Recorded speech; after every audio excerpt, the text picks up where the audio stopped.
Some might answer that while the government is perhaps afraid of the upcoming elections, you're also afraid of complying with judicial rules. Police did show up at your house in Lahore only a few days ago to arrest you, to compel you to show up in court, and you evaded arrest.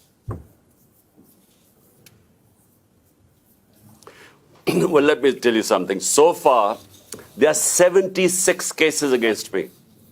I'm charged for terrorism, charged for blasphemy, charged for sedition in these 77 cases.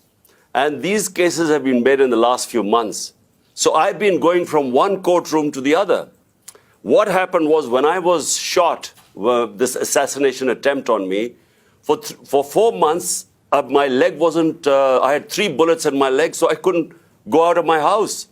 So that's when they started, the cases mounted. They wanted to me appear in courts. And so it's just a question of how do you deal with 77 cases?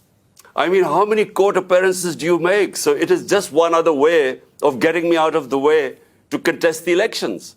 So they want either to imprison me or to disqualify me because they're scared that my party, thanks to the Almighty, is one of the most popular party in Pakistan's history.